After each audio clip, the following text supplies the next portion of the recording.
Today is July 31st, 2020. My name is Ann Shi, and I'm with the Houston Asian American Archive. Today, we have Richard Yen with us on the Houston Asian American Archive Oral History Collection. Thank you so much, Richard, for contributing your life stories with us. No problem. Thanks for having me. Thank you. To start, can you tell us where and when were you born? Yes, I was born in Wuhan, China, and I was born in 1984. Can you describe the neighborhood you grew up in?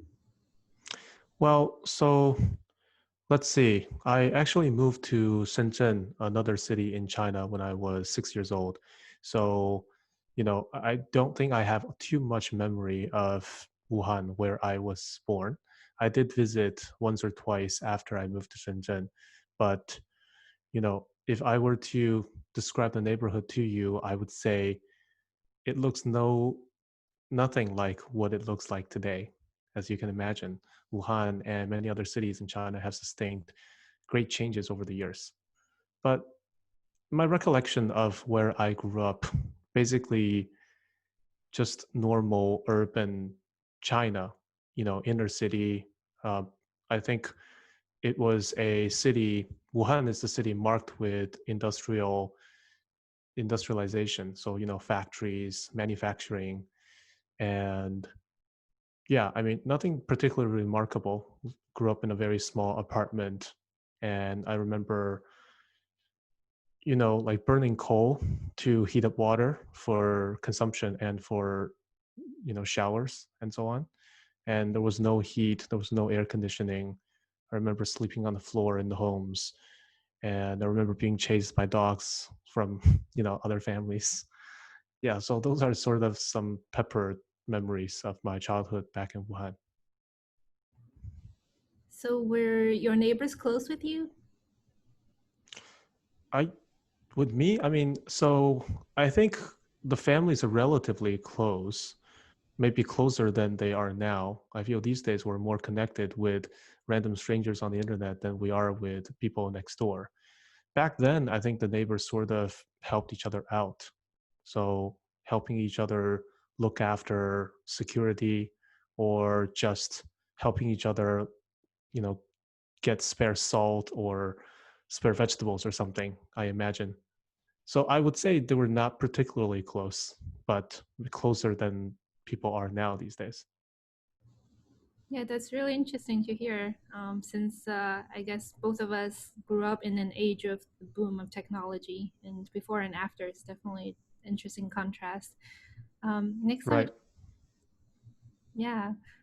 Next, I was just wondering, can you describe your family? Yes. So my parents are both from Wuhan, and I have a twin brother, a younger brother, and that would be my nucleus family.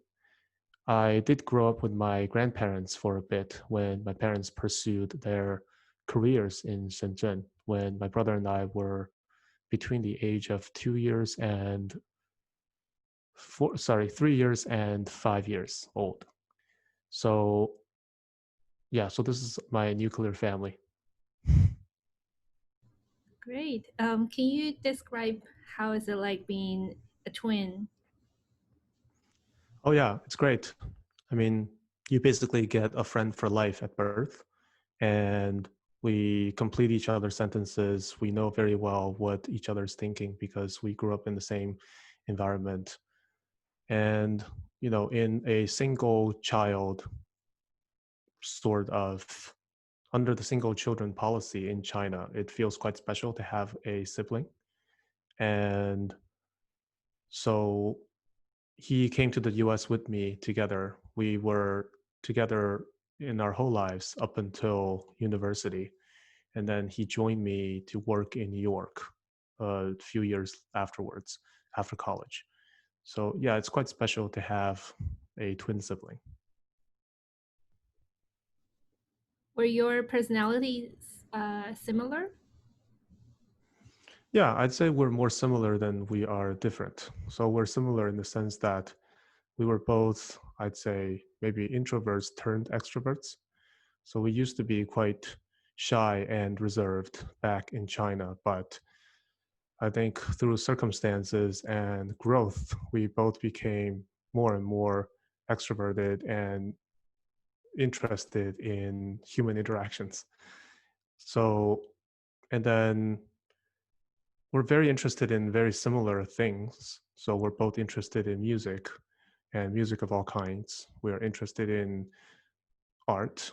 We, let's see, we like businesses, in particular, new kinds of businesses. So startups, entrepreneurship, and we have very similar friends. So a friend of one of the brothers tends to become a friend of the other ones. Were there any like interesting or bizarre memories that you might have had being a twin? Bizarre memories or interesting memories. Well, let's see. Well, I remember hearing these stories about twins and finding them amusing. But unfortunately, those amusing things never happened to us. There was a joke about a pair of twins being washed by their mom come shower time. And then after the shower, I think one of the twins was laughing hysterically. And the mom says, "What happened?" And he says, "You washed my brother twice." Yeah, so that's funny. But but unfortunately, that did not happen to us. I mean, bizarre memories. I mean, so we were both in elementary school in Shenzhen. We both got selected into this after class after class choir. So but rather than the selection, it was more like mandatorily forced into it because I think at the time kids that had good grades, they become teachers' pets, but maybe also sort of like teachers' pets that are required to do stuff. I guess similar to pets. So yeah, so we basically joined a bunch of other people in this after class choir, and everyone else was a girl, I think, at the time, and we really did not like it. Um, being young boys at the time, we just resisted the idea of being associated with women, and so I think both of us tried to get ourselves kicked out of the organization, and I think we either simultaneously succeeded or maybe one came after the other, but we both had this disdain for being part of that group. It's really interesting to share that memory. Yeah, Um, thank Great. you. Yeah, I was just wondering next, do you have any kind of secret code or some kind of games that you would play with your twin brother and that only the two of you are, yeah, know about this? Oh, I see. Yeah, there's quite a few different things. So we like to think of ourselves as the inventor of a game being played in among little kids circles in China. So in Shenzhen. So you might have heard of this anime called Dragon Ball Z. It's quite popular among young Chinese boys. And so there are various characters that do all these different tricks. Like, can I speak Mandarin on this? Yeah, because I don't know how to say them in English. So some of these are like 龟波气功 or or 魔闪光之类的 things of that nature. These are just different super moves performed by various characters on the anime. And so we invented this game where little kids get together and use these spells on each other in like on a real-time basis. Yeah. It's a stupid little game, but I think it became quite popular, and we'd like to think of ourselves as either the early inventor of this or people that have made serious modification to the original game to lead to its popularization. Yeah, so that's one example. Another example would be when we were kids, for whatever reason, both of us had serious problems seeing romantic scenes in movies or in TV shows. So, in Guangdong, we had access to TV shows outside of China through Hong Kong. So, American TV shows, American movies. And there's a lot of material in there that's not necessarily, G rated. I mean, there's some PG-13, right? There's, men and women embracing each other or kissing each other. And kids today might completely find those scenes normal. And parents might even do this in front of their children. But at the time, my brother and I really had a hatred for this. So whenever we see something like this on TV together, we would look at each other, turn to each other, sitting on the sofa, and show this grimace of just abomination for stuff like that. Obviously, we've outgrown things like that. We no longer do it. Do you think you were taught to think that way, or did the society influence you subconsciously to think that way? Yeah, I don't think it's the society because this wasn't something that I observed in my peers. So I think this is probably something from our grandparents, but we never confronted them. I see. Thank you for sharing that. I was just wondering, did you had any kind of memory or kind of shock moving from Wuhan to Shenzhen? From Wuhan to Shenzhen, yes, initially, because we didn't speak Cantonese and everyone around us speak Cantonese. The teachers actually even spoke Cantonese. So I think that that was our initial feeling of being outsiders. But luckily, we picked up the language pretty fast. Now, the problem is that you can still speak it with some dialect, and we were very subconscious, at least I was very subconscious about, I was very self conscious about speaking with an accent and being detected as not being a local. Yeah, it's quite stupid, but I feel that maybe the kids in elementary school can be quite cruel in the sense that they would out an outsider.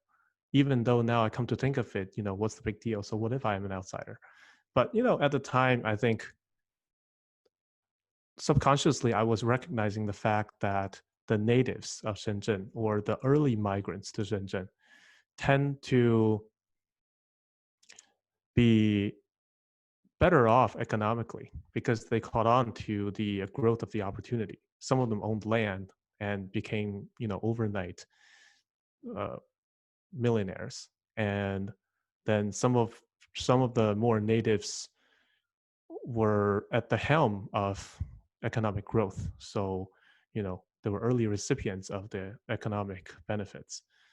And I think there was also a time when my house, when our apartment, there was no phone. There was no telephone for the longest time, actually. And I was a little bit self conscious about that because if something were to happen in school, we wouldn't be able to just call home. And so a lot of our other friends actually had phones at home.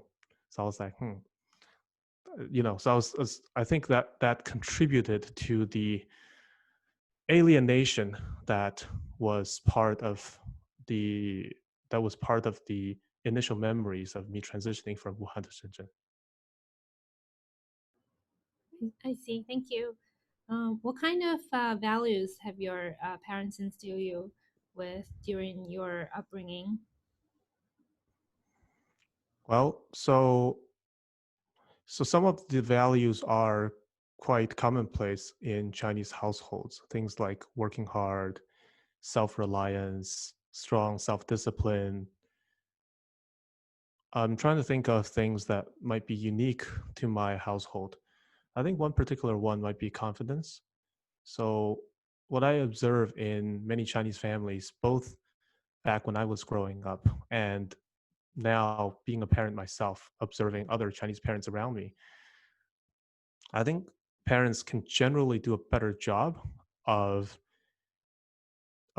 praising their children and basically making them believe in themselves a little bit more. And maybe this is something that is in more dire need for men rather than women. I feel a lot of girls actually sort of have an easier time gaining affection and approval from parents, especially the dads. But boys generally are seen as having to prove themselves, sort of useless until proven useful. So maybe this is an extreme way of putting it, but I do feel that a lot of Chinese boys, myself included, could use a little bit more encouragement from the parents. And my mom was actually very conscientious about providing that kind of support. So she would find every occasion to praise the boys. Things as small as, say, figuring out how to operate a new electric appliance, and things as big as, let's say, getting into a gifted educational program in the city.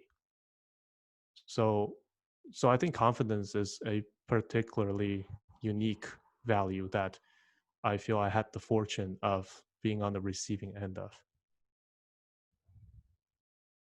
Yeah, that's great.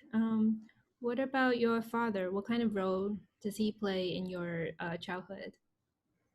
So my dad was the breadwinner in the household. He is also quite artistic. He loves classical music. So I think his love very much translated into my love for that genre of art form. And he is also into Chinese poetry and classical Chinese literature. And I've inherited love for both types of things myself as well.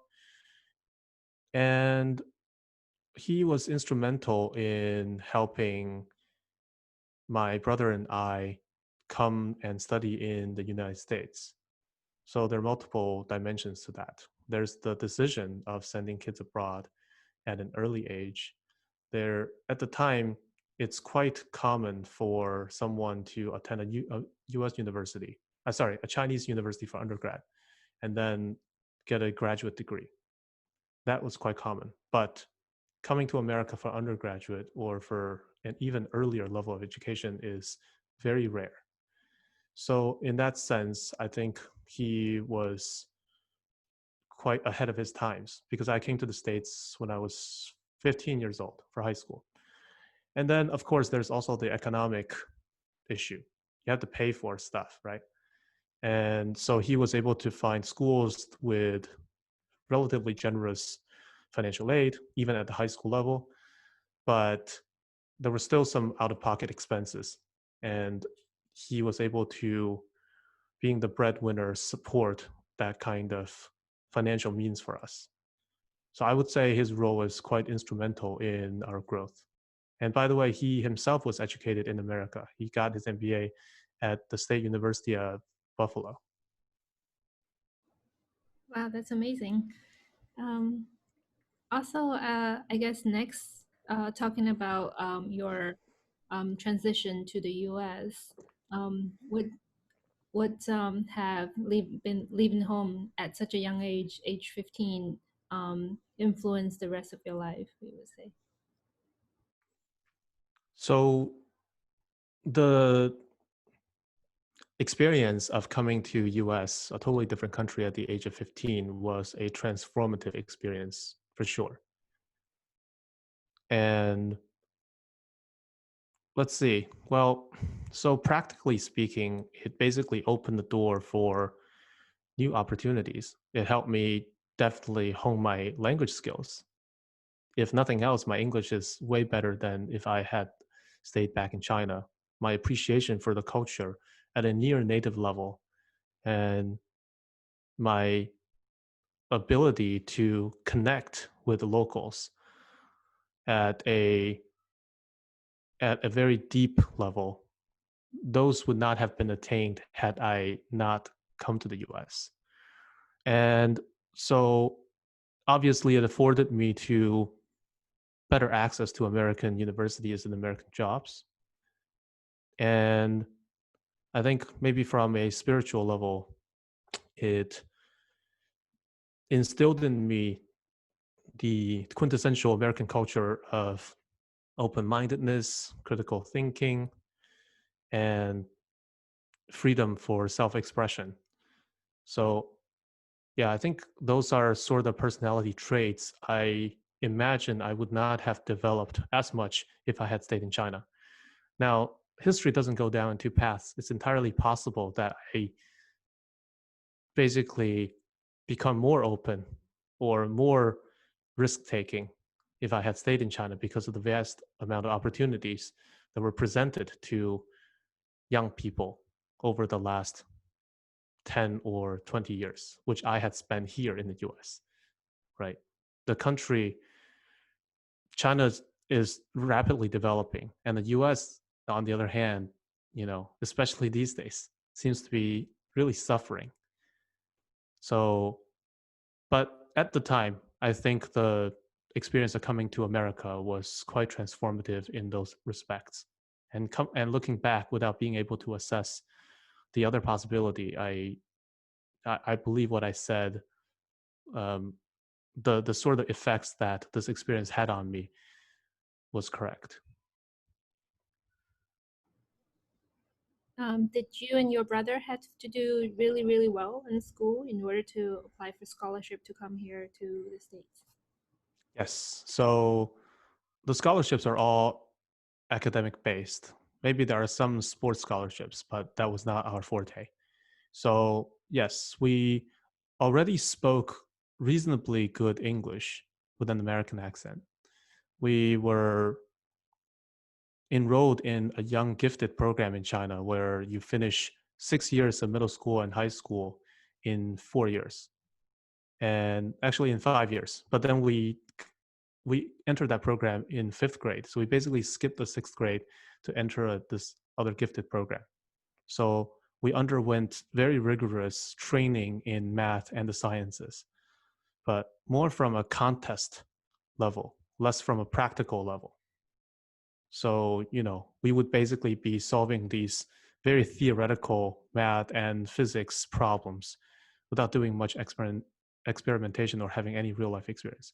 But at least on paper, the academic record was quite strong. And I think that helped us in getting these scholarships and financial aids. That's great.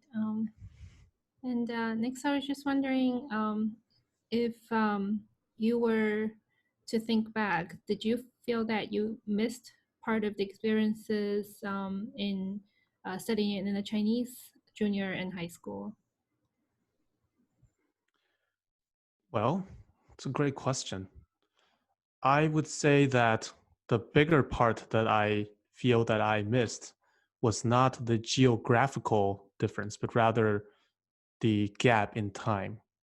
I'm referring to the fact that I skipped sixth grade and then I skipped another grade sometime in high school. I think those were the times for kids to not only try to learn academically, but also to learn about themselves, to hone their social skills, and to have a better idea for what they want to do in college and to prepare for university, which is completely different from high school, right? With no supervision, with just overwhelming amount of things happening around you, and also with bad influences. So I wish that I had more time in the pre-college years to develop those aspects that I talked about. In terms of the difference between the junior junior high school and high school experience in the East and the West, I actually think that I would have had a better experience in America anyway, because in China, I would have focused completely on the annual college entrance exam and various other contests that might add points to my college exam paper, right? So then my life would have been just one dimensional. I would not have been exposed to many, many interesting things that I encountered here in America in those years. So I do not regret coming to America in those years at all. That's great.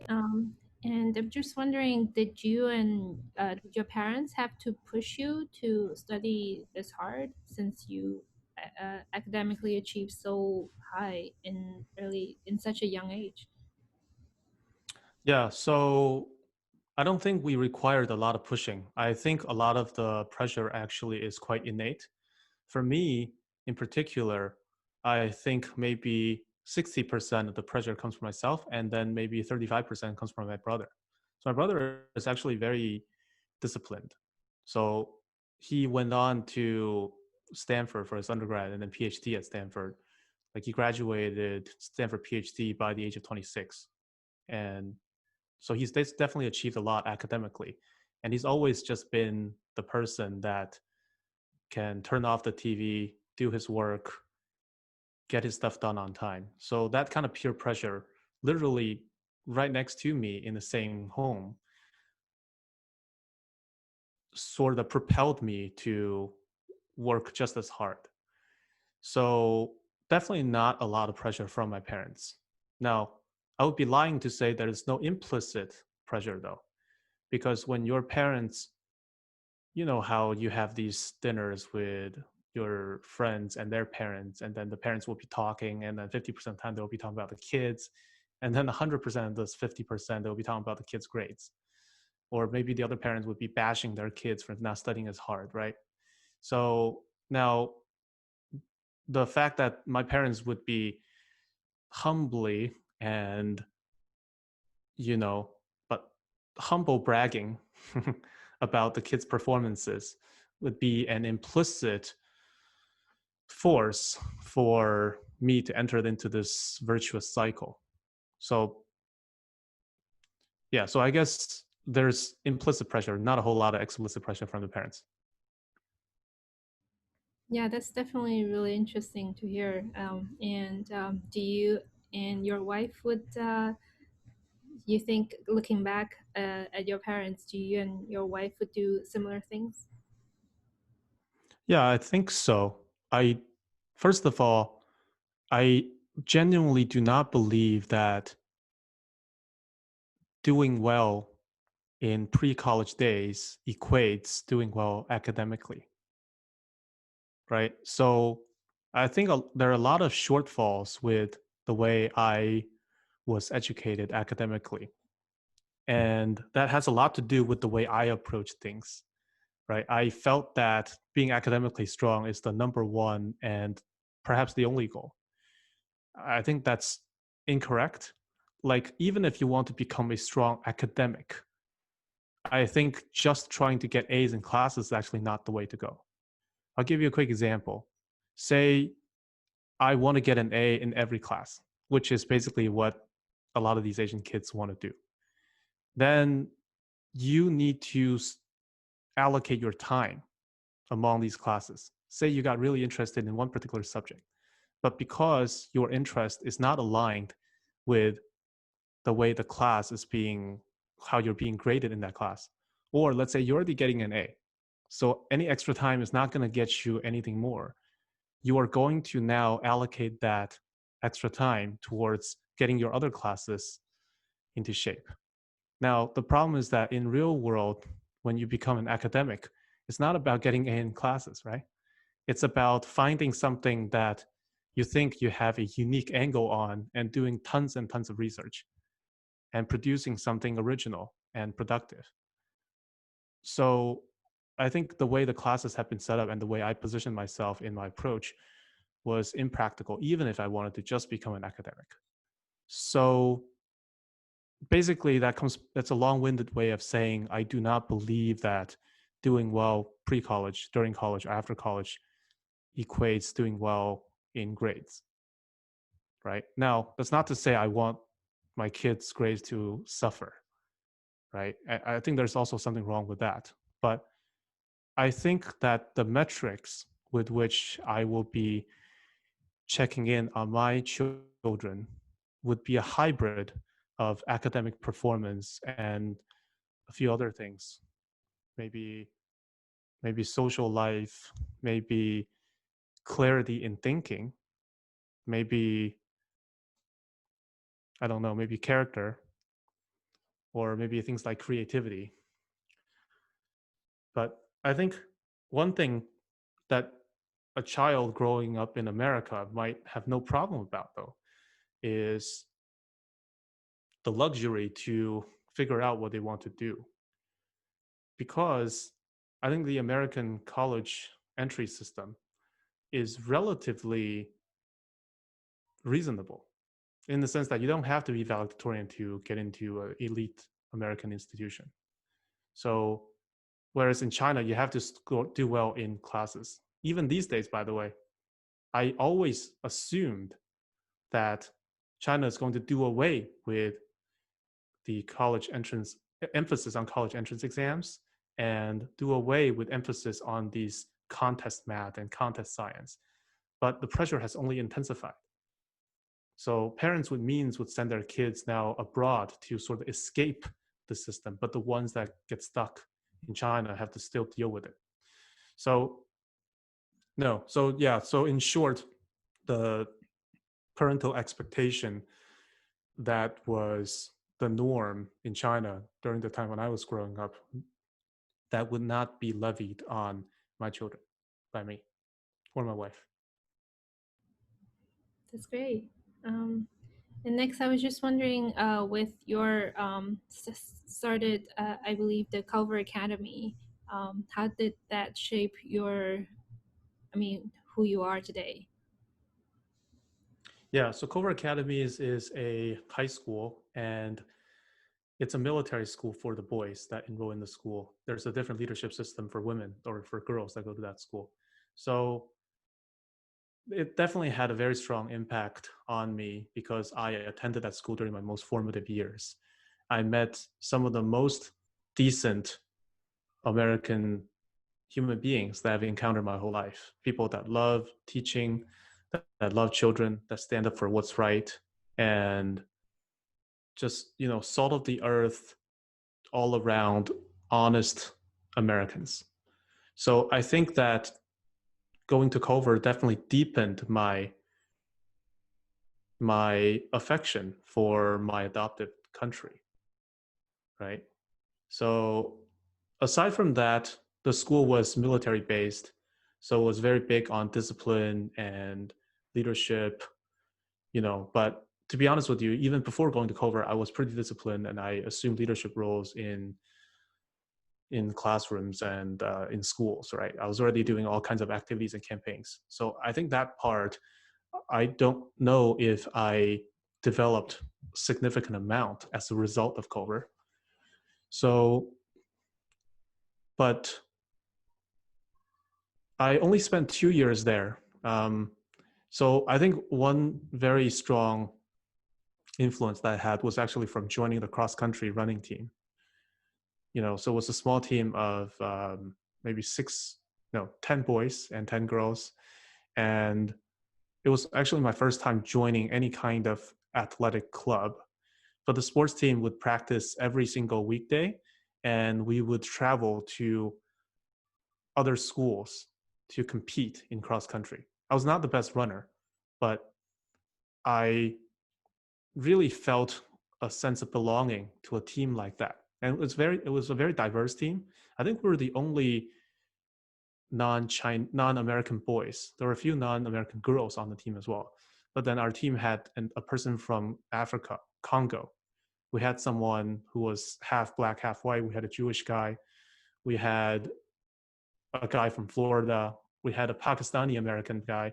So it was very diverse. And then when we go and compete at the other schools before the race, we all stand up and sing the American anthem. Now, I know that's a controversial topic these days, but I really felt that was very unique experience for me because even back in China, I think that the kids were quite cynical about singing the Chinese national anthem, to be completely honest. And I remember at the beginning of this one race, so it was a pretty big tournament, and these parents came to see their kids compete, and they were hugging these kids before they go off. And I think there was like a white mom, that saw my brother and I having no one to hug, and she obviously, I think, made the assumption that we're not from here, which now is like a big no-no, right? Like you're not supposed to assume, but she just assumed, and I think obviously was accurate. I don't see any problem with assuming something like that. And then she came over and said, since you guys have no one to hug, I'm going to hug you, right? So experience like that really sort of lasts a lifetime in terms of its impact on you, and in terms of you passing on you know um, positive messages to people around you and your offsprings. So yeah, I don't know. So that's a spaghetti sort of recount of what happened at Culver with an emphasis on the athletic team experience. Great, that's really sweet memory to share and very positive energies. So moving, um, actually before that, what kind of culture shock did you experience first arriving in the US? Well, the biggest one is how much makeup the girls wear and how much emphasis they have on beauty, right? Like some of these girls were wearing, tank tops and tube tops. For a kid coming from Shenzhen, surrounded by everybody wearing these ugly uniforms, right? And with women just completely covering themselves up, I really felt a little weird, right? And at the time, I was only 15 years old, and I think I already got past the stage of avoiding women, but not at the stage of embracing them yet. And then obviously, dating is a big deal, right? I mean, kids start dating at a very young age in this country. So now in the military school, there were strict rules about boys and girls not being in the same building.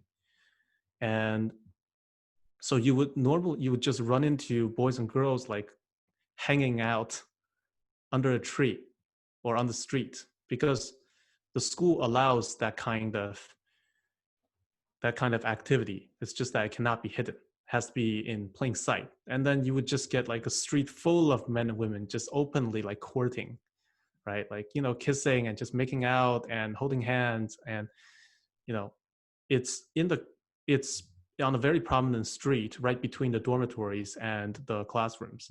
There's no going around them. Like you have to go through. And every time I go through, it just feel very uncomfortable.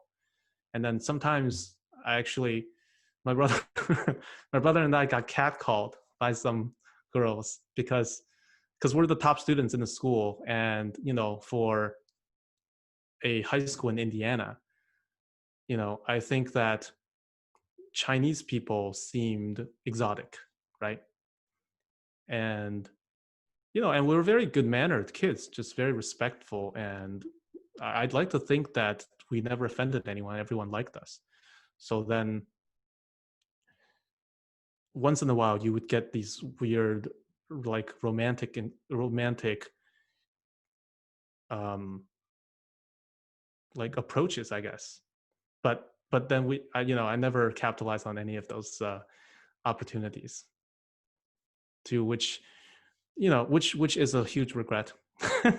But yeah, so I would say that's one of the biggest cultural shocks, how liberal young people are about love and how accepting the older generation is in terms of these kids openly courting each other.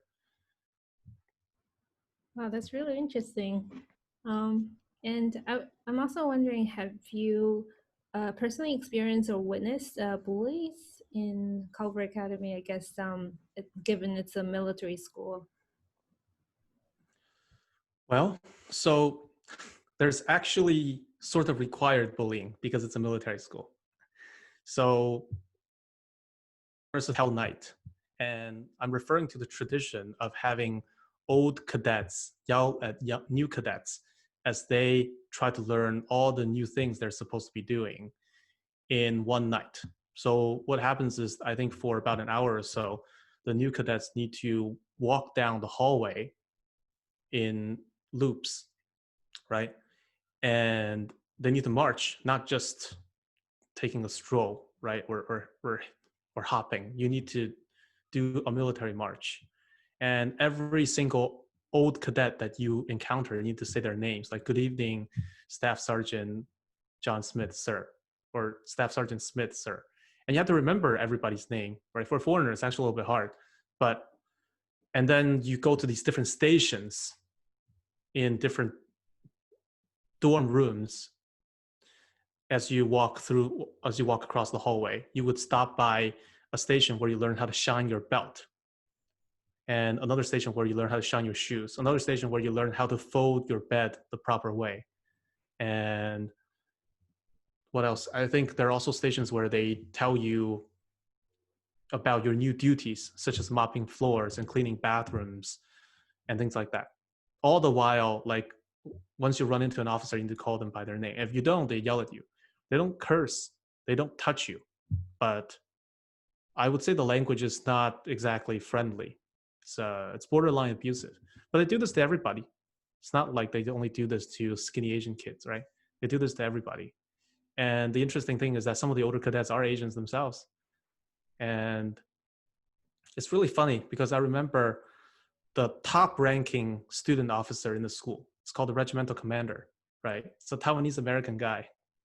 And so he would be really stern with new cadets. He would never talk to them in the hallways. But as a new cadet, if you run into him in the hallway, you're obligated to say good morning or good evening or good afternoon. I think it's Captain Lin, sir, right? But this guy would come and like ask me for help on homework. So at night, like he would knock on our door, come in and just like shoot the breeze and hang out and try to like get us to curry favors for him. And then once we're out in the hallway, he's like completely stern. And, and then you have to address him by his proper title and name. So in terms of harassment, there's institutional harassment, but everyone knows about it. It's not like hidden. It's not discriminatory. It's not physical. And it's also sort of temporary. They do this for maybe 6 months or something, and then they stop. And also the Hell Night was the most intensive harassment of any kind. Well, I guess there's also the part where when you become an old cadet, there's something called boards. They make you do all kinds of stuff. It's like joining a fraternity, right? They make you do all kinds of stuff. But less crass and no debauchery of any kind, of course. And when you cross that, when you take up that tradition of assuming boards, then you become an old cadet. And once you become an old cadet, like you don't have to do anything. You don't have to call anybody by any name in the hallway. You don't have to get up earlier than everyone else. You also don't have to do duties. Yeah. So I think the idea there is you basically go in as a plebe.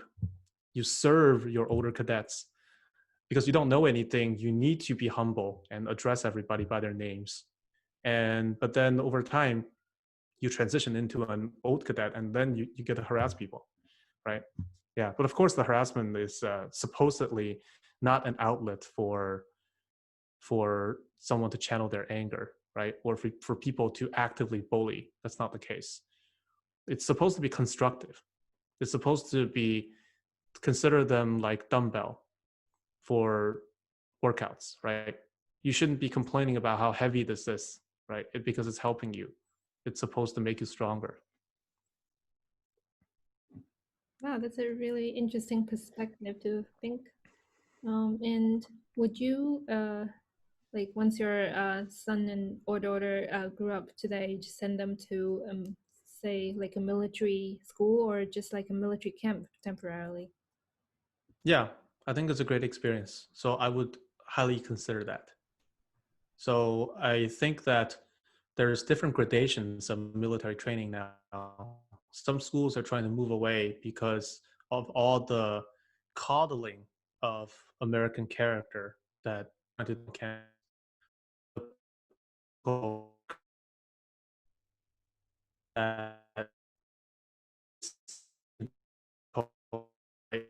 like how to push someone to be stronger without using borderline abusive methodologies. Maybe there are, right? Maybe you can put on a smiley face and just like be really encouraging, just be a cheerleader.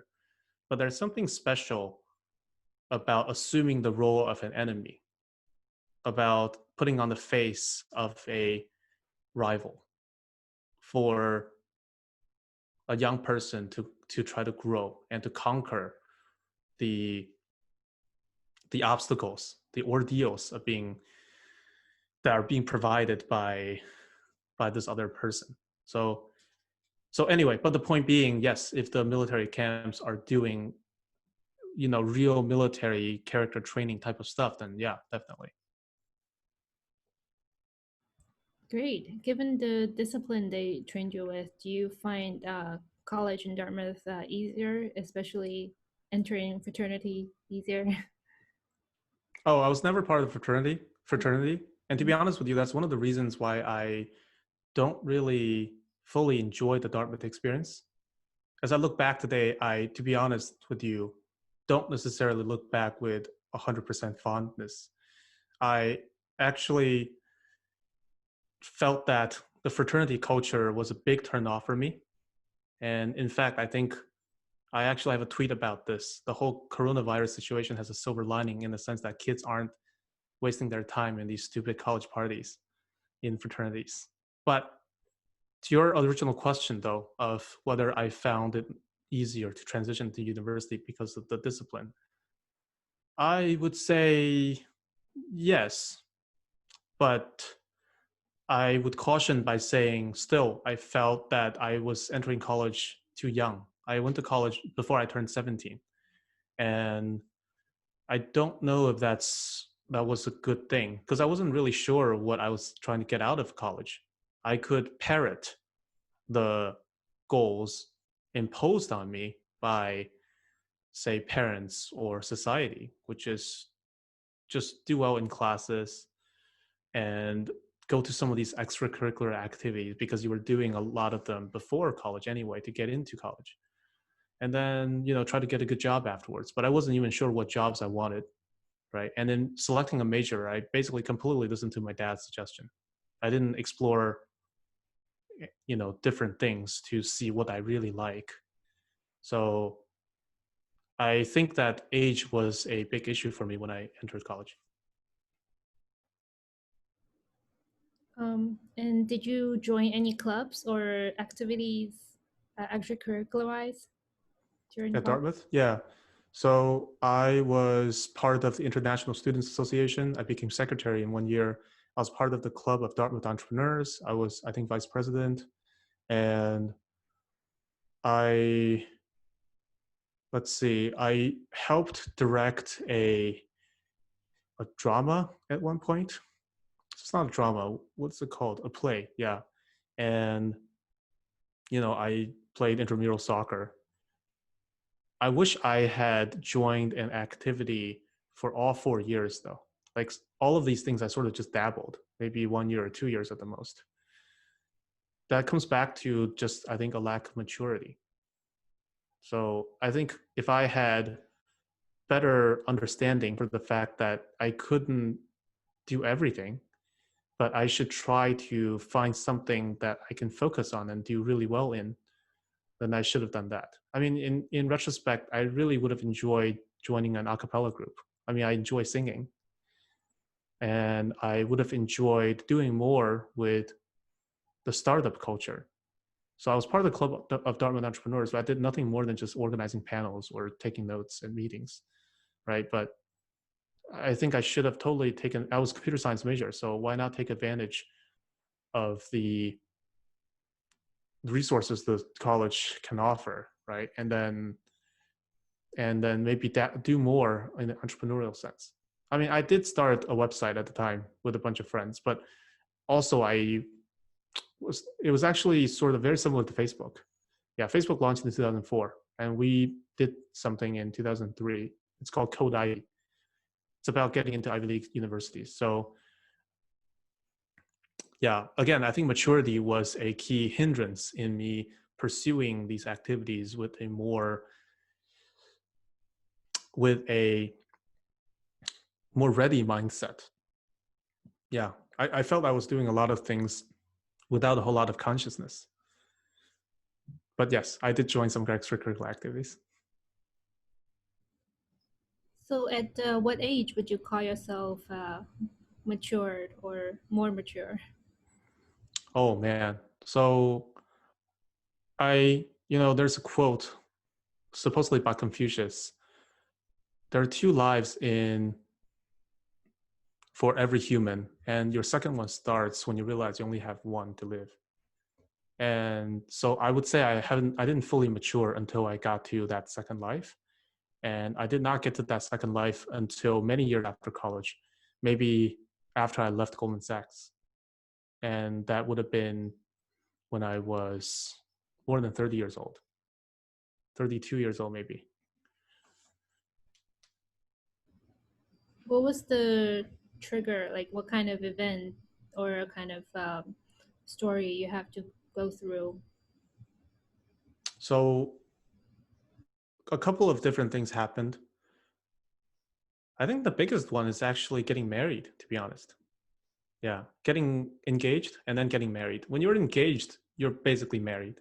So I was engaged for maybe less than 6 months. And then, well, actually, engagement period is quite short, actually, much shorter than that. So, yes, the reason why I think getting married is a hallmark for maturity for me is because I think getting married for a man in modern times is an act of courage because men, especially men that feel that they have missed, the best time for dating in high school and so on, feel they owe to themselves to basically have as much romance as possible, right?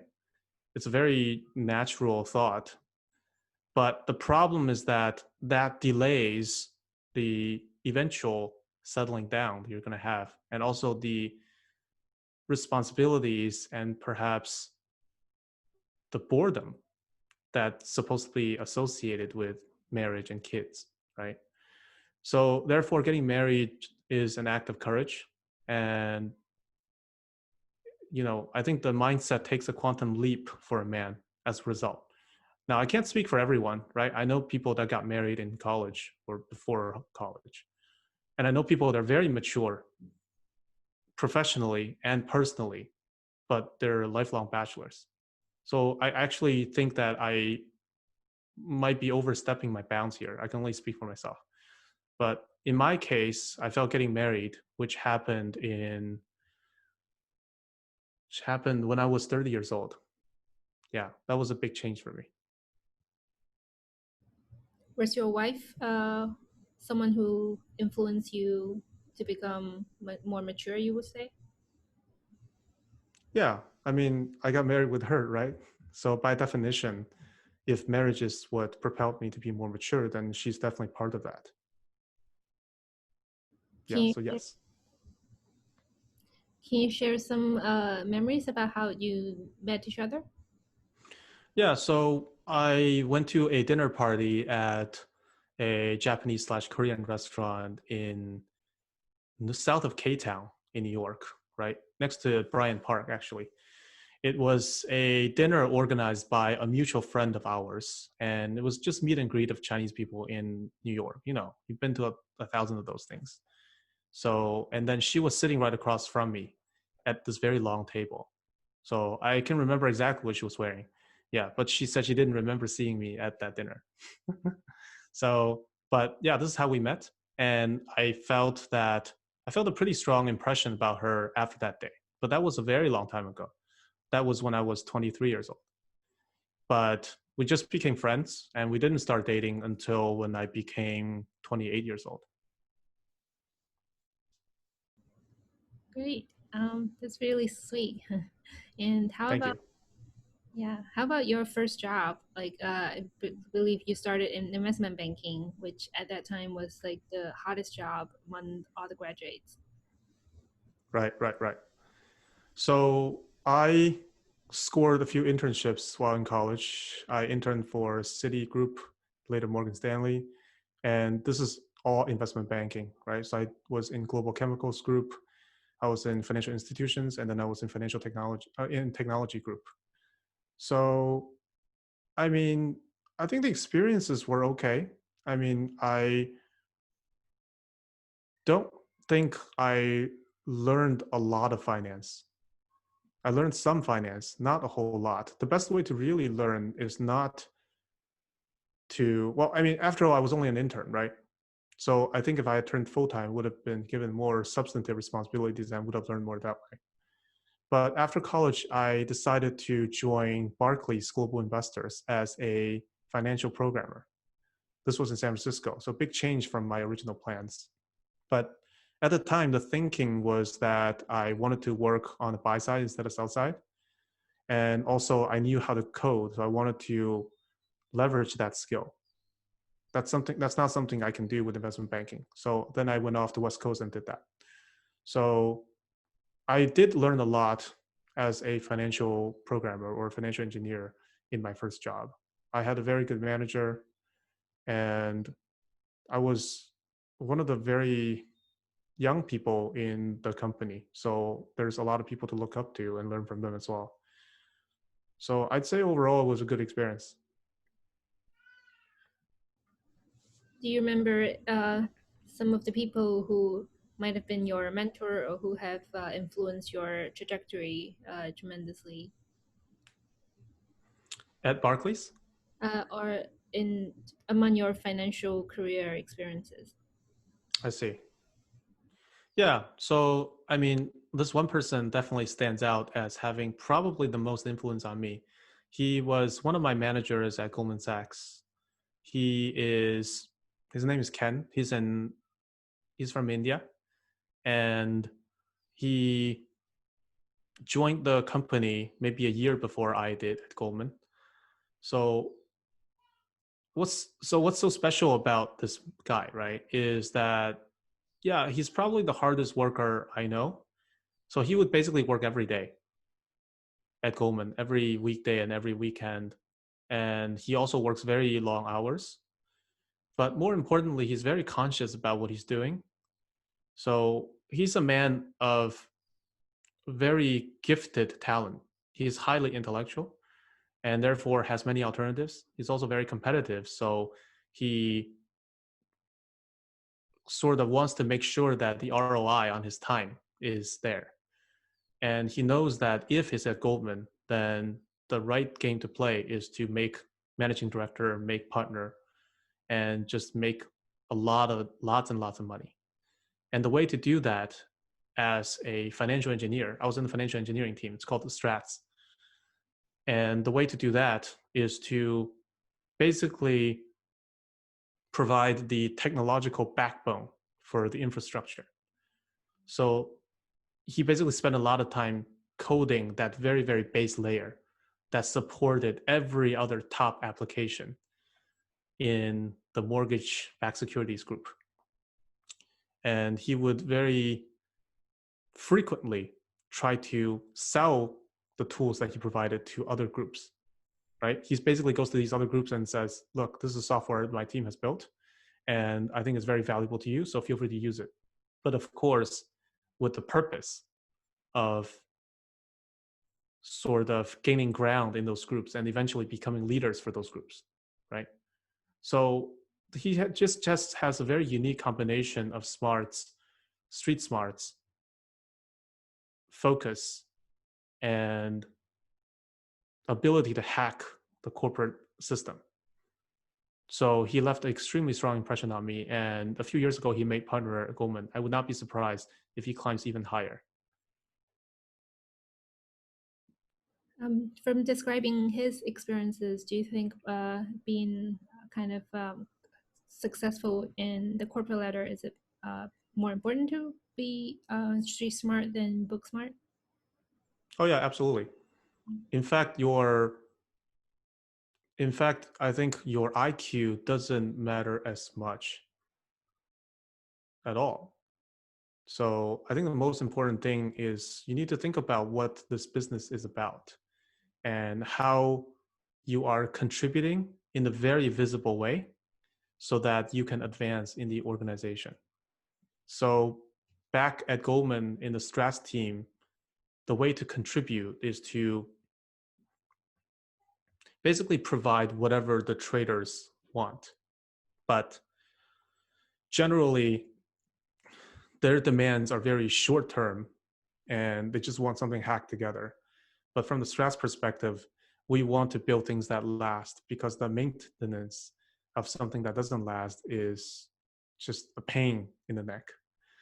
And so Ken was very aware of the fact that we needed very robust financial infrastructure, financial technology infrastructure that would enable the building of all these different top level applications. And he went for that. That's why he was working so hard, because he was basically racing with time to push out that basic infrastructure. And in that sense, I don't think he was necessarily using his IQ part as much as his EQ part. Yeah. Although the IQ part helped because you have to be a good coder in order to provide that infrastructure, right? So yeah, but if you want to advance in the corporate ladder, I think your EQ matters a lot more. Yeah, definitely. And you switch your career a couple of times, right? From kind of the financial services to the fintech or the cryptocurrency field that is the kind of most visible and most high growth areas now. Can you describe a bit about your ideas and inspirations towards White Labs? Oh, sure, sure. So Veet Labs, which is my current company, is a cryptocurrency company. Our main product is a public blockchain similar to Ethereum. And our main value proposition is that we do everything Ethereum does, but we're cheaper and we are faster in transaction settlements. So the reason why I decided to do this, I think the main pivot from my days at Goldman Sachs was when I left and during my gardening leave, which was 2 months between Goldman Sachs and my next job, I started an escape room business.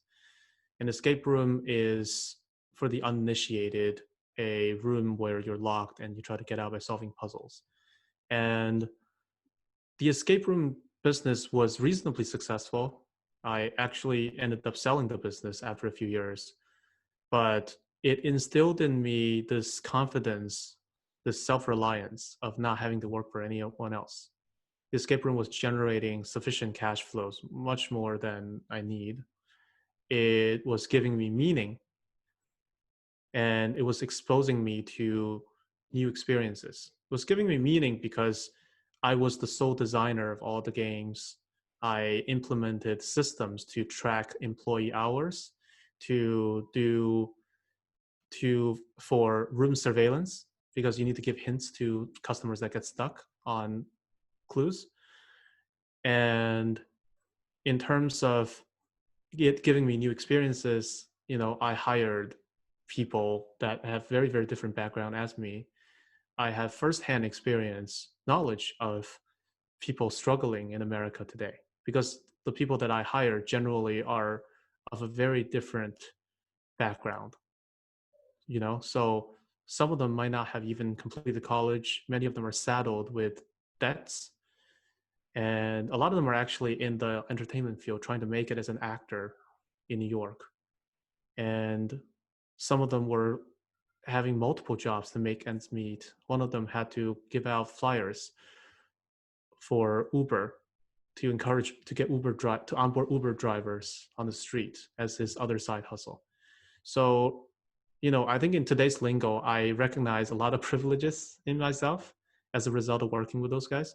So anyway, but the bottom line is this experience was completely different from my time at companies like Goldman Sachs or Morgan Stanley or Citi or Barclays, where I was working with the elites. I think the purpose of those companies is to perpetuation of a system that more or less serves the elites. And supposedly, if trickle down economy works, then it also benefits the non-elites. But I had the escape room not only exposed me to these new ideas, opened my mind, and trained me as an entrepreneur and business person. It also gave me this just independence, this feeling of being able to make it on my own, and and developing new experiences without guidance from other people. So anyway, so after that, then I basically did more entrepreneurial stuff.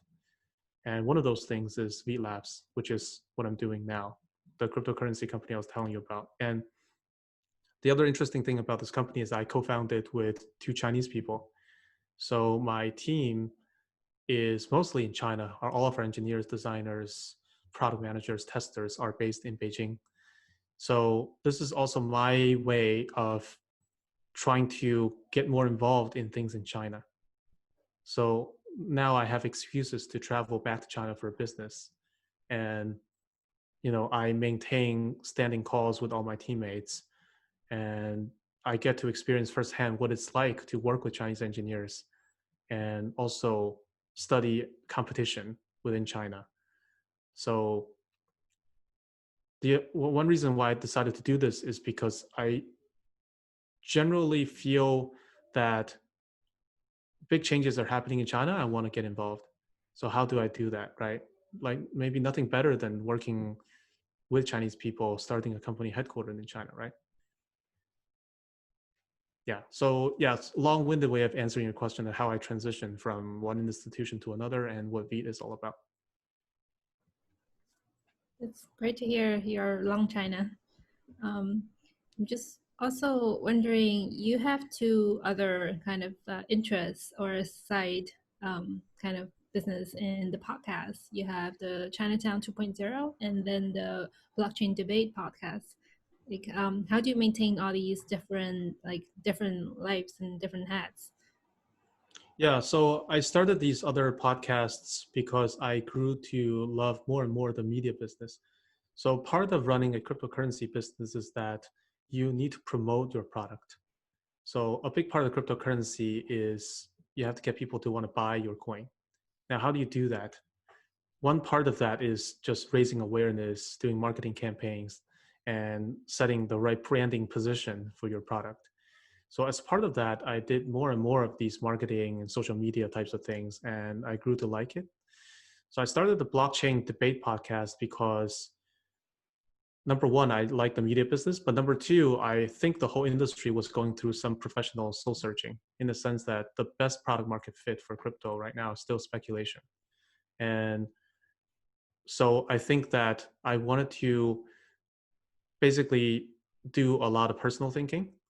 And I think it helps for me to have co-thinking sessions with smarter people with more diverse perspectives than myself.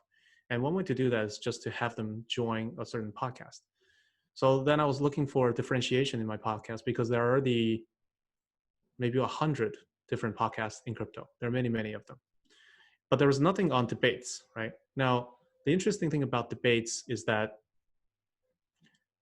I think it stimulates more thinking and it requires more authentic and open thinking process and dialogue. And the issue about blockchain is that there are many different religious cults within this space.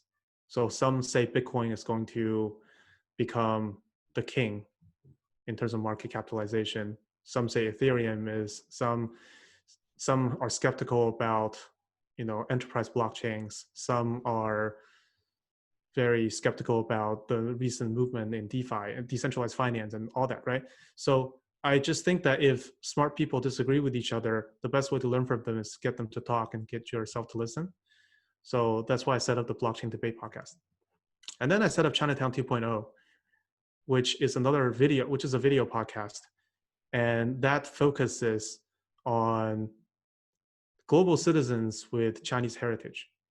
So I set out by interviewing people and have them tell stories of being and generally being first generation Chinese Americans. There's actually lots of podcasts on Chinese Americans and Korean Americans and Asian Americans already, but there's nothing about the first generation, which is people like me. I might talk like an American, but I am at heart very much a Chinese person.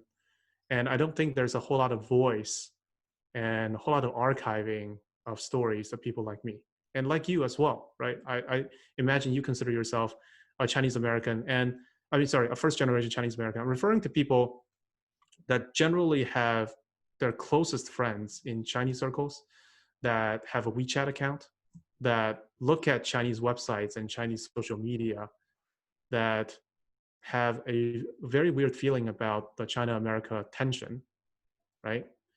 And that might even have status problems because they're still aliens in this country. So I think that's a very, very special group that somehow wasn't given a voice, and there was no platform for intellectual exchange. But there are many, many of them, and they're growing, and they're highly intellectual by nature. So I felt that there needed to be some kind of glue for these people to be on the same platform and talking to each other. So one foray into this whole enterprise is, I think, for me, to set up some kind of interview blockchain. Interview podcast. That's why Chinatown 2.0 was born. Its original subtitle was Chinese Immigrants Thriving, but I'm thinking of changing that to Global Citizens with Chinese Heritage, because to be completely honest, the most interesting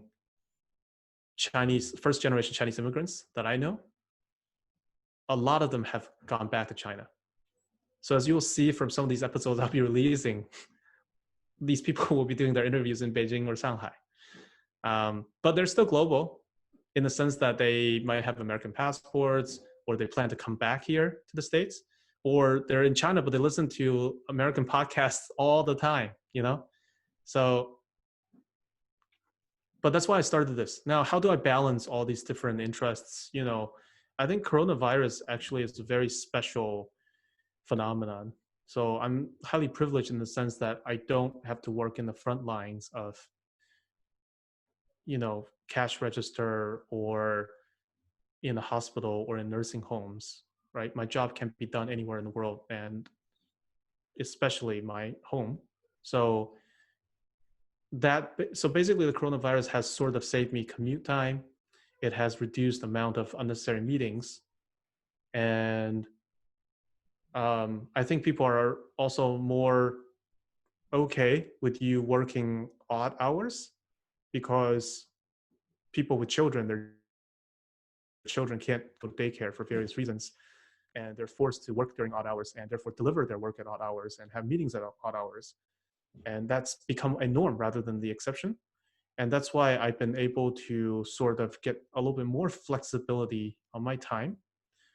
And I think with that flexibility, it sort of also came a little bit more time for work somehow. I can't figure this one out, but somehow I think I have a little bit more time for work now. That's why I handle these things. But, I still have my priorities though. There's the things that I do to pay the bills, and then there's these hobbies. So I guess I juggle a lot of balls, but I make sure I prioritize them well. Yeah, I really want to echo you, given our archive and your Chinatown 2.0 podcast both shares the mission of providing a channel for more voices of Asian Americans and including Chinese Americans. So thank you for that. Next, I'm also wondering, how do you balance your work-life balance, given I learned that you have 2 newborns? Right. So I do have a 3-year-old and 1-year-old, and they take up, a huge amount of time and attention span. So how do I balance my time with them? It's not easy. I've just been working a lot more, to be honest, just compression on sleep. But I think, the fact that meetings can happen with there's no commute, and you don't have to physically travel somewhere for meetings. There's no conferences. And I think those things help. Let's see. And, there's a lot of coordination between me and my wife. Luckily, her job is reasonably flexible too. So she gets to spend time with the kids, and we don't have to be both simultaneously with the kids, right? So I think all of these different factors contribute to how I juggle these different responsibilities. It's great to hear. And I'm just wondering, jumping onto your identity as first generation Chinese American, have you experienced any kind of racial discrimination or any type of like racial slurs or attacks during your since you immigrated here? Yeah, so I can probably think of 3 instances, and one of them is a little bit serious, and the other 2 are not so much. I'm happy to share all of them. But in general, though, I'm more in the camp of, I don't think America is systematically racist. I think I've shared this with you before, which is an opinion that's very different from many other Asian Americans I know. And I also think that the American populace is overwhelmingly loving, supportive, And I also think that two other things. One is there seems to be a lot more distortion of the amount of actual hate and vitriol in our society by media, legacy media, and social media. I also think that there are reasonable fears and emotions that can be interpreted loosely as xenophobia as a result of things that are happening in our world today. When someone loses a job as a result of closure of restaurants and business establishments because of coronavirus, and they instinctively blame China for it, and therefore extend that sort of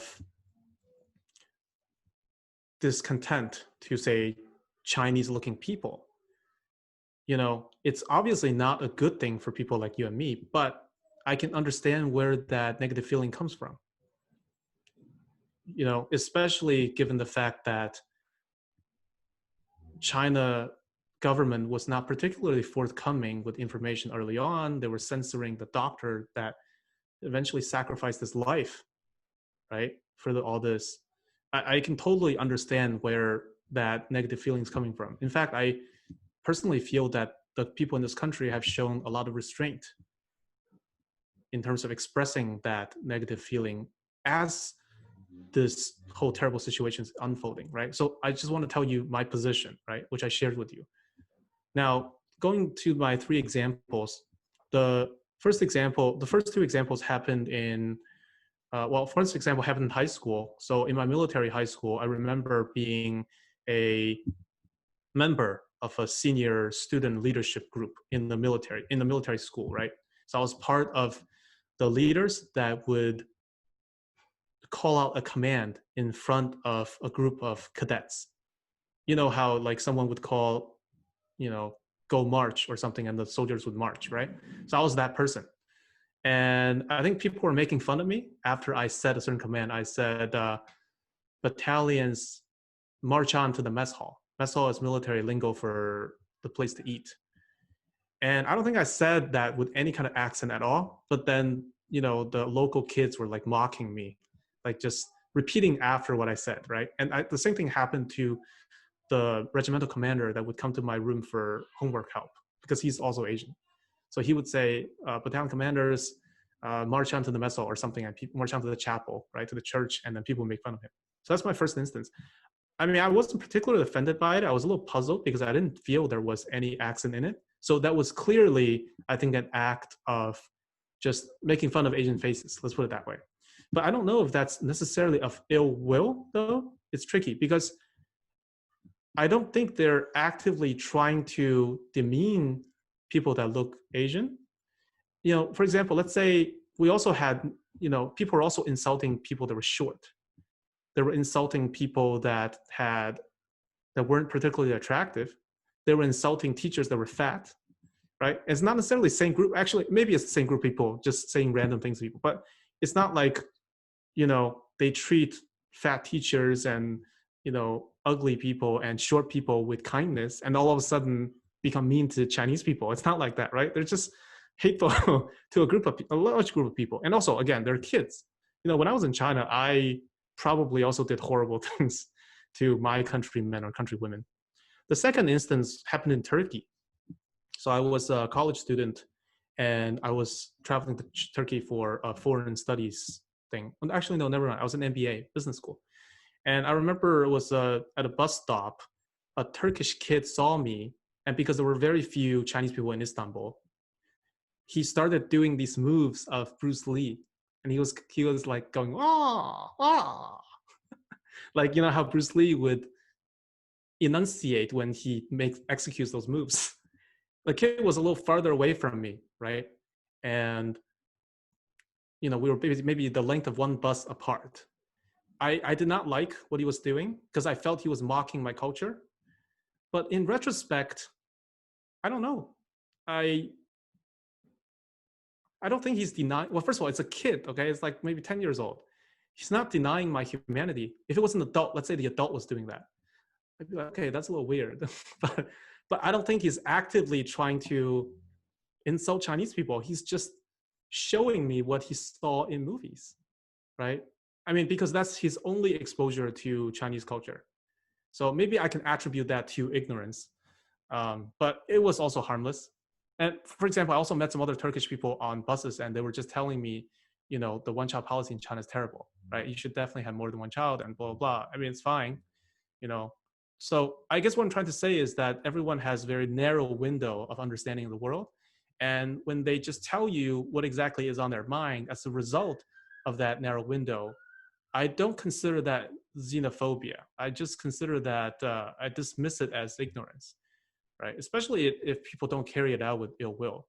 And the third instance is actually the most serious one. This is an act of racism. So a friend of mine were in the PATH station in New York, and this was under the World Trade Center. And my friend, so girl, she was walking very slowly up the stairs, and this white person, bespectacled person, was pushing her from behind because she was moving way too slowly. And after we emerged from the steps, so from underground to the ground level, my friend was a little annoyed, and she was like, "Stop it, stop it!" And the guy said, "Go back to your country," right? And then he just disappeared. So he was violent in his pushing the girl, and also inappropriate in his language. So that was clearly, and I was obviously mad as hell, right? And I wanted to just do bad things, but the guy just vanished into the crowd.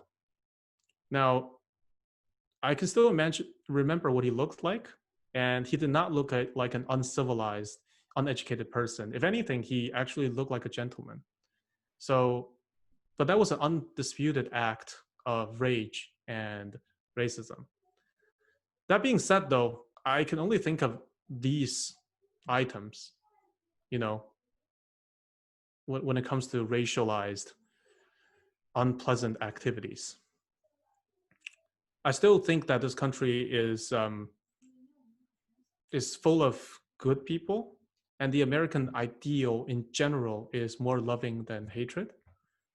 So to be honest with you, on Chinatown 2.0, right, trying to plug my own show now, it would be great to invite other people that disagree with this standpoint and to share their thoughts. I recently actually had a black person on my show. He speaks Chinese, married to a Chinese person, spent a lot of time in China, but he grew up in Queens. And he now returned to New York. And yeah, so I was sharing, I was listening to his experience growing up in America. And he actually was unable to tell me a single instance of police brutality that happened to him, or just unpleasant experience, either in China or in America as a black person. Right now, of course, that's just one data point, but I guess I'm just trying to say that I am trying very hard to get people on my show to tell me this stuff. And so far, this one guy has not been able to change my mind. So now, that being said, though, there are definitely people in high places that currently are not doing this country a service with the sort of language he's using and the kind of policies that he's pushing. I think it's very harmful for the country in America, actually. So, but I feel that the bulk of the American people are not deplorables. So I'll leave you with that. Yeah. Yeah, thank you for such open-hearted sharing.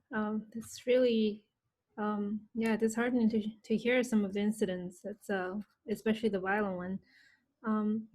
Next, I'm just also wondering, as you also touched on it, and so the current administration calling the virus Kung flu, or the China virus, or the Chinese virus. Yeah. What's your take on that? So to be honest with you, I don't have a problem with him calling it China virus. I think Chinese virus is a little bit weird, right? I mean, people talk about separating the country, the administration or the government from the people, right? So when you call it China virus, number one, it's signaling the place of origin, which I think is appropriate. And if you're denouncing what the government is doing, I think China seems to be okay. But Chinese, I think, is a little bit it's a little bit tricky because they're Chinese Americans.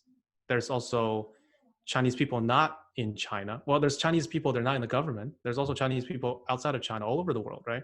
You call it Chinese virus, I think that can instigate wrong interpretations.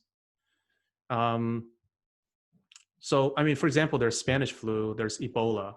Both are places of origin, right? So those are scientific facts. But I think that the weird thing, though, is that there's a lot of other choice of language, right? So you don't have to call it China virus. So even though I'm not personally offended by China virus, I think that what he's doing is practically not a good thing. And I do believe that there's a little bit of, shuffling the blame to appeal to his base, to distract the country from real issues, from the terrible GDP numbers. I mean, the guy's all about numbers, right? The GDP numbers are absolutely horrendous, and about the fact that like Taiwan, South Korea, Vietnam, all these other countries were able to contain the virus so well, and America just sucked at it, right?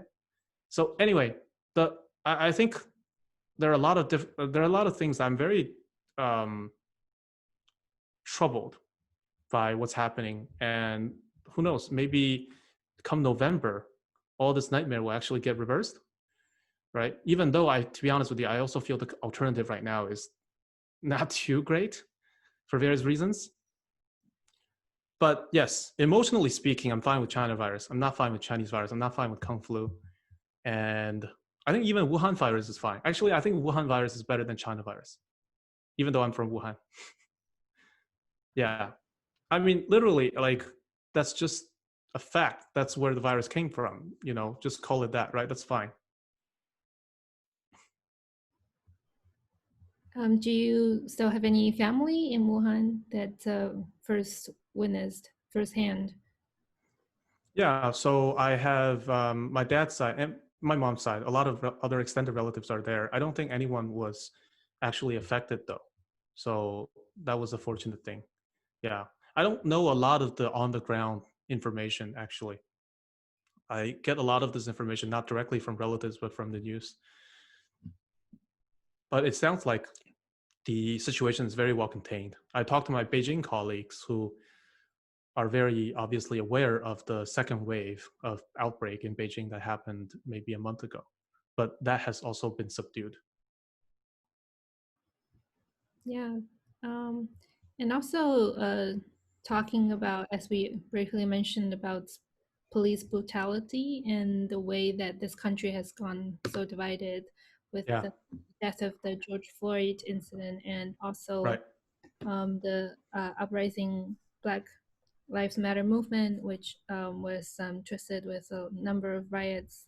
Do you think this country was as racially divided before, or it only became emerged due to the recent incidents?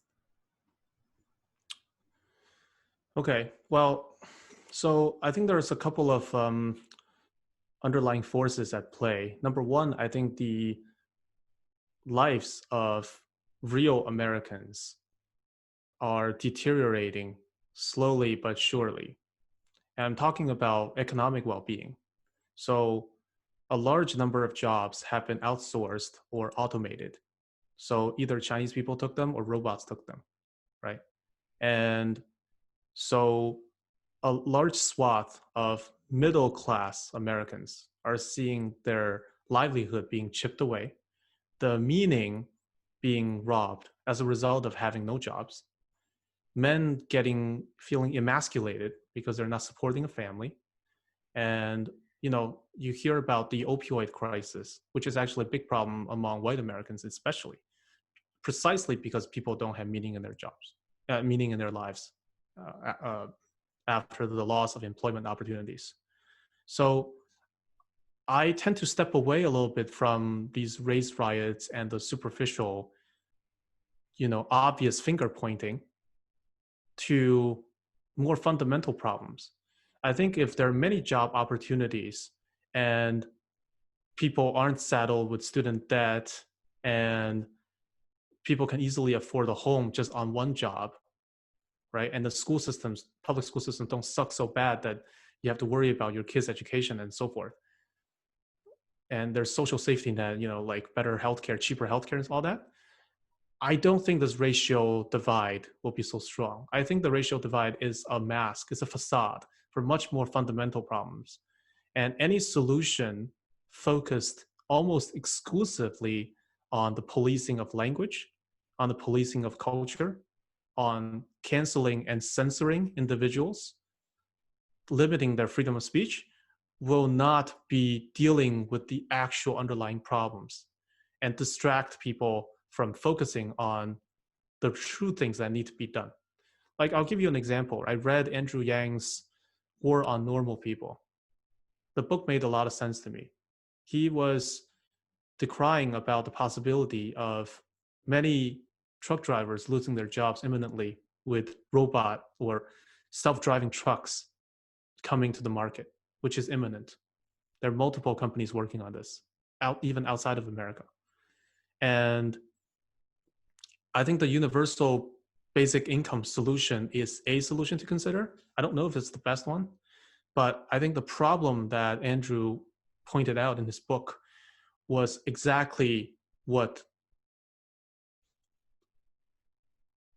fueled the divide in America today. So I think we should focus more on those things. I have a few suggestions for the administration. Number one is I think they should pass an emergency infrastructure plan. Now, the country is printing X trillion dollars in each one of these rescue packages to sort of just serve as Band-Aid, right?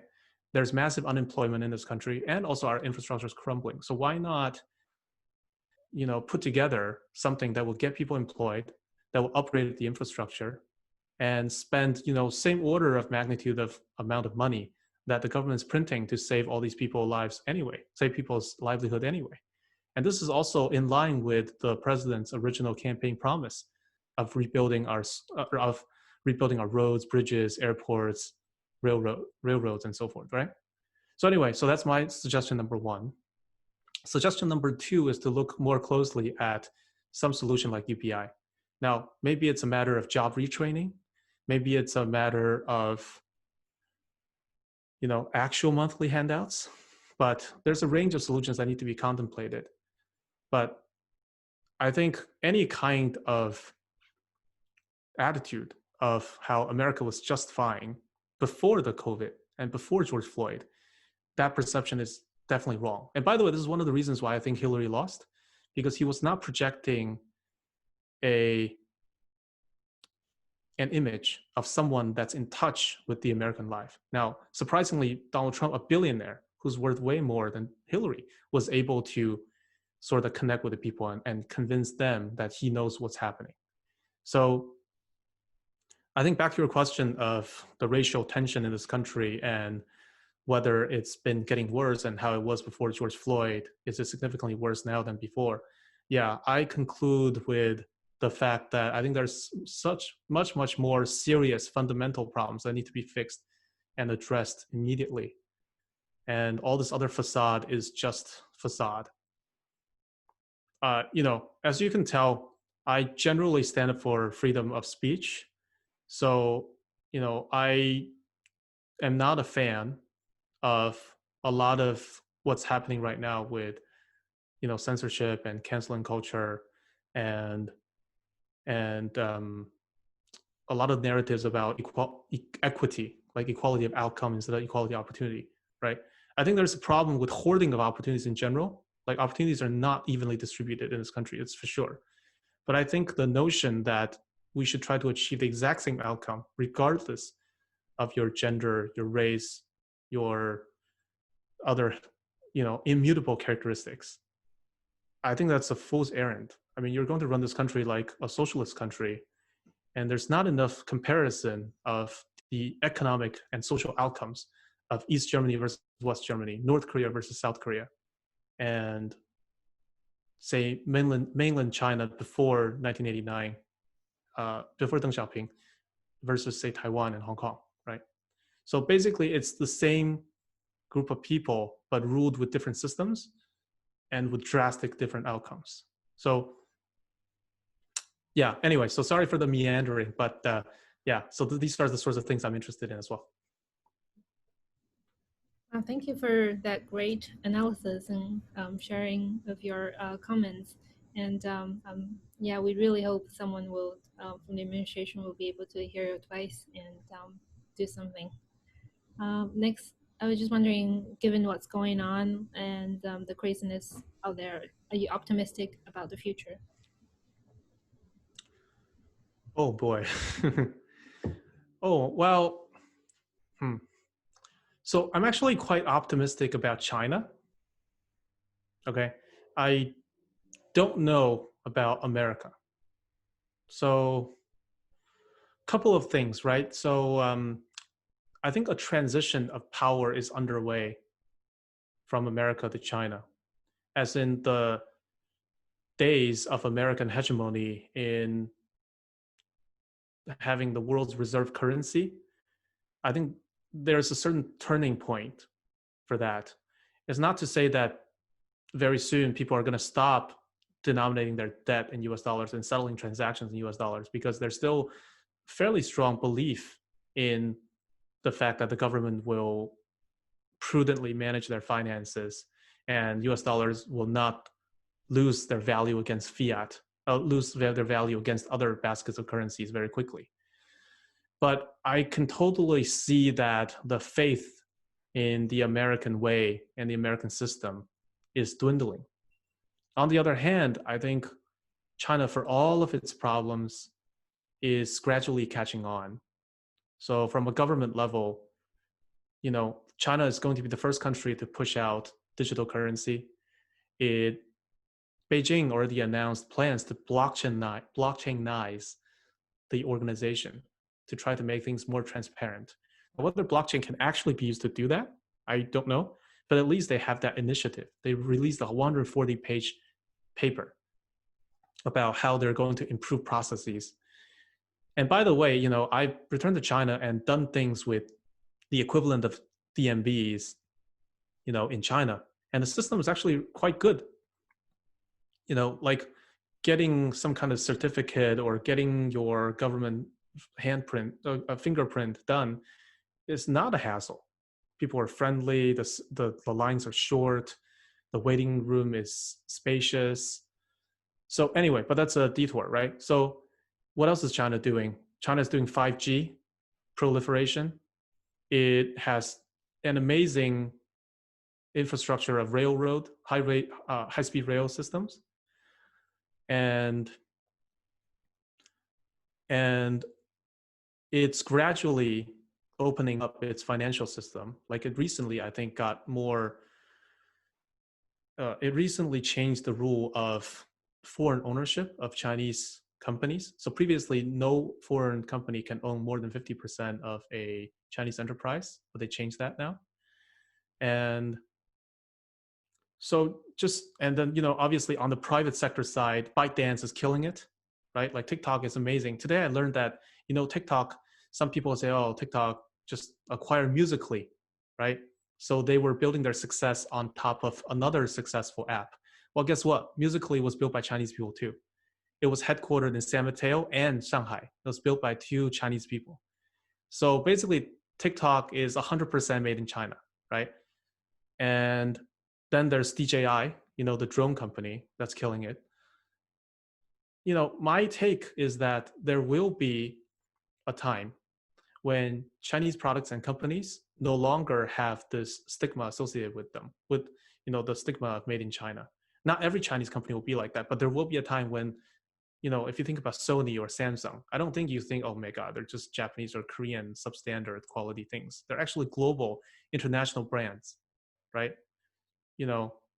And for smaller shops, you think about like Pinkberry or Paris Baguette, right? These are actually from Korea, but I don't think there's anything reeking of being from a less developed country, right? So I think there will be a time, and the time will come very soon, of Chinese companies and products assuming that kind of status. And for the uninitiated, they will not be able to tell that this is actually made in China. So in general, I'm very optimistic as I find out more things about China after I launched my Chinatown 2.0 podcast as a result.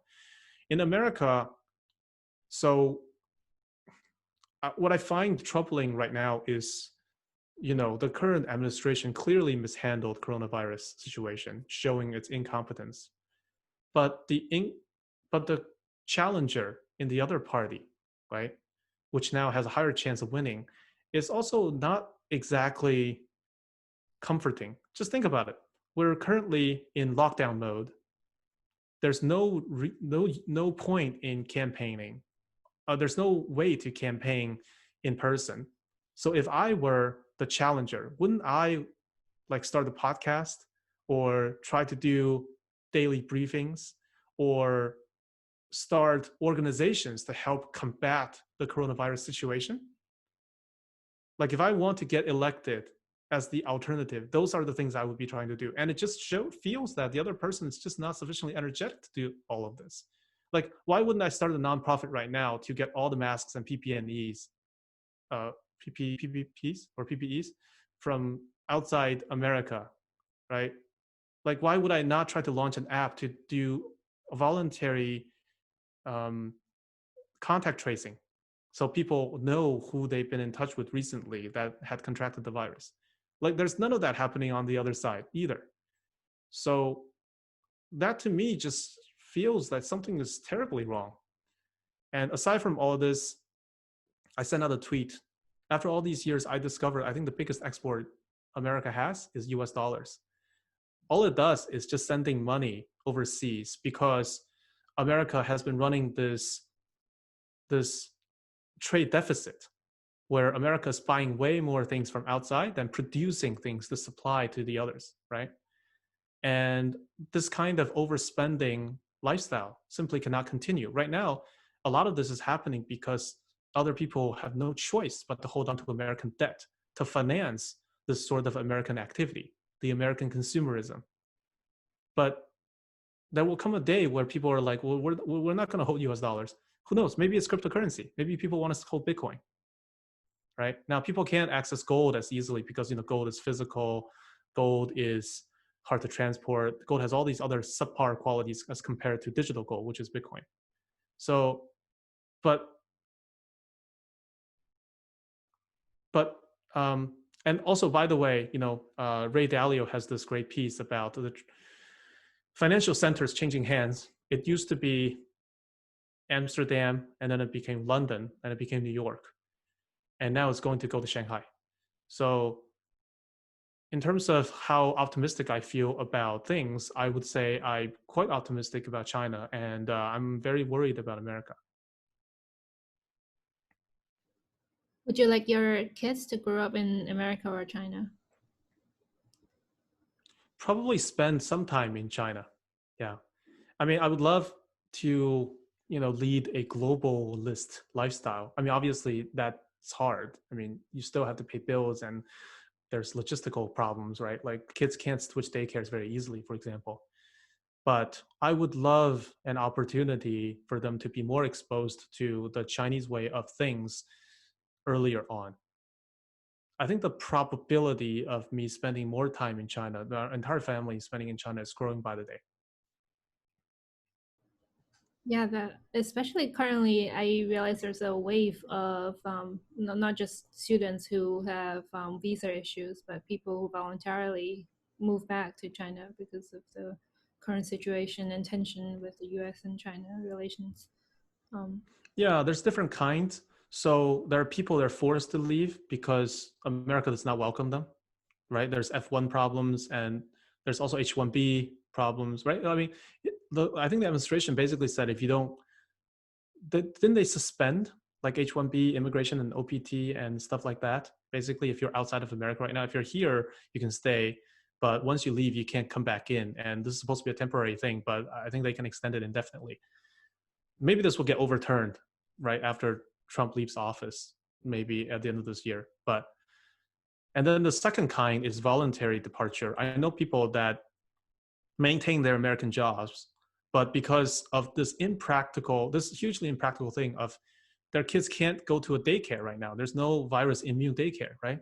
And they don't want their kids to be home all the time because they get bothered, right? So then they're like, okay, we're just going to move to China and stay there. So the grandparents can watch them, or they can go to daycare, and then we can still work remotely, right? And who knows? And this kind of talent, when they leave, who knows? They might not come back, because people come to America.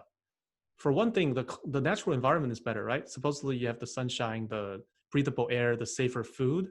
But now the problem is that this place is infested with virus. So it's strictly a worse place in terms of natural environment right now. So that's why, you get people that leave America to go back to China. And now, what's tricky is that it's entirely possible Donald Trump basically get fired at the end of this year, and then like things all get reversed, and who knows? And maybe the international tensions will ease, and you know, the consulates will get reinstated, and this all just becomes like a stupid joke, right? But I personally don't think permanent damage has been done, right? I think China understands it's not America that's opposing them; it's this guy. But of course, this guy is, voted in by people, and so on. But I think as long as the door is open, I think there will still be people wanting to come back here from China. But I think your original question of how do I feel about these people leaving America in droves? Yeah, I think temporarily they're going to definitely leave, voluntarily and involuntarily. I hope that the door will reopen, they will come back. What do you think some of the habits or the way people communicate and connect with each other will stay after this virus? So I think if you're referring to the hatred and the disparagement of Asians in this country because of coronavirus, No, I mean, oh, okay, go ahead. Sorry. I would say that that kind of rhetoric is probably here to stay for a while, because, I mean, lots of people died in this country as a result of this, right? This is not child's play. And the government, people in the high places have been perpetuating these, these sentiments. So I think that that kind of displeasure with people from East Asian descent will be here to stay. It's sort of like the whole 9/11 thing. After 9/11, people disliked anyone, wearing I think it's called Punjab, or maybe one of those Indian hats, or people that just have brown skin. So yeah, so I think that those kind of effects will stay. How about like technology wise, would Zoom or teleconference, video conference be like a new normal? Oh, I see what you mean. Yeah, I think so, because I have personally come to enjoy this remote work environment. I think that this COVID has accelerated the world's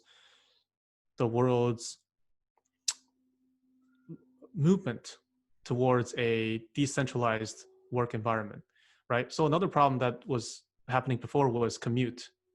Commute is tiring. It's a time waster. And you've been on those long train rides, early mornings, and people don't look happy.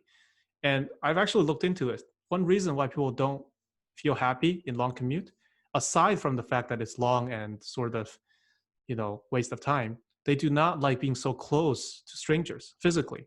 Think about the last time you were in an elevator, right? Like, it's not a pleasant experience, right? So the problem with the trains is that you're stuck with a lot of people that you can't initiate conversations with. I suppose you can, but like people don't want to talk to you maybe. And the fact that it's a very crowded, hot, uncomfortable situation, especially when you have to stand for a long time, it's not nice. So I think commute is a issue that needs to be fixed, right? So there are different ways to fix it. There's Hyperloop, Elon Musk's company. There's also this decentralized work environment. Now we're seeing remote first startups succeeding, right? So WordPress, for example, I think they employ tens of people, if not hundreds of people. and they've been remote from day one, right? There's GitLab, there's, like Spotify has decided to go remote first, digital first. There's Coinbase. And so I think that there's going to be a new way of working and people will be working from home a lot more. I think there just needs to be tools and policies around encouraging this kind of behavior, supporting and encouraging this. So yeah. So I mean, the issue before is that people working from home has always been an option at these big tech firms, but then they're passed over for promotion. They don't get the most up-to-date information. They feel excluded by conversations happening physically on site. But I think there will come a time when the CEO and all the more important people in the company will be staying at home and everybody will do it as a result. And I think it's great. So, and by the way, like there can totally be a change in technological paradigm too, right? Like Zoom right now is not a great user experience. Like my neck has been just strained this whole time, right? My eyes are fixating on you. I can't turn my head. I can't look up or down, you know, and but you can do that in real environments. When I have a meeting with you, I don't have to be looking at you like this the whole time, correct? So I can get up, walk around. I can use my whiteboard, and you know, um, and Zoom obviously is not a great environment for group meetings either. I can't turn around, I turn and talk to someone else next to me, and that can all get changed. I'm sure there's a startup somewhere that's working on completely replicating the physical experience on a virtual basis. So just imagine having, let's say, a huge screen that can make it seem like you're sitting in an office, right? So you look into this huge screen, like a huge TV screen from floor to ceiling. Like I imagine Steve Jobs, he was alive, he'd probably be designing something like this that would just make it seem like you're working right next to this other person. And when you have meetings, you can just talk to them as if you were in the same meeting room and so forth. And when that happens, then, the days of working in the same office will be over. It'll be completely unnecessary. Like you should get out of commercial real estate like right now. And, I think people will still crave physical experiences, but they now have this great alternative and they're going to capitalize. Yeah. And then there's also advancements in augmented reality and virtual reality, right? Um, so I'm quite actually bullish on the decentralized work industry, and that has been propelled by our circumstances. So no, we're not going back to the old ways. Yeah, that's a really interesting and futuristic topic. I hope we have more time, but I guess I'll just close with a last question on how Sure. kind of your message towards your future generations. For example, your kids and your grandson and whoever who come to the archive and discover your documentary with us. Oh, right. Okay. Okay. Well, I mean, when they review this material from Mars or under the water, you know, who knows? Maybe I'll be digitally preserved as, you know, and be able to live forever, right? I mean, there's developments in biology to help reverse aging. I saw it on Twitter the other day. There's also talks about preserving people's memory and, you know, some Black Mirror stuff where where you can sort of communicate with the deceased because you know exactly how that person is going to interact with you, right? You basically train some computer to act like your grandpa, you know, when given enough data. So, but in that case, someone else would be living as me. I would be dead. But anyway, I mean, my message to them would be, I think it's important to feel grateful because we really live in great times. There's no danger of hunger. There's no danger of no shelter. And despite the feeling of approaching a new Cold War, I think the chance of humans going at each other's throats and inciting actual violence on a mass scale is gone. So I think for all the troubles that we see around us, it's important to appreciate what's good, and it's easy to forget all your privileges, but it's important not to. So, you know, I personally feel that for my kids, as I mentioned earlier, I think it's much more important to have a critical thinking mindset and come to independent assessment on decisions in their lives than to follow the herd, follow convention, going to university, for example, to be honest, or going to an elite university. So I think it's just important to feel grateful. And I think that's the key to one of the keys to feeling happy. And I think that's going to be an eternal topic for future generations, wherever they will be. Well, that's something we really look forward to, and thank you for ending on that positive note. Yeah, you're welcome. Thanks for interviewing me.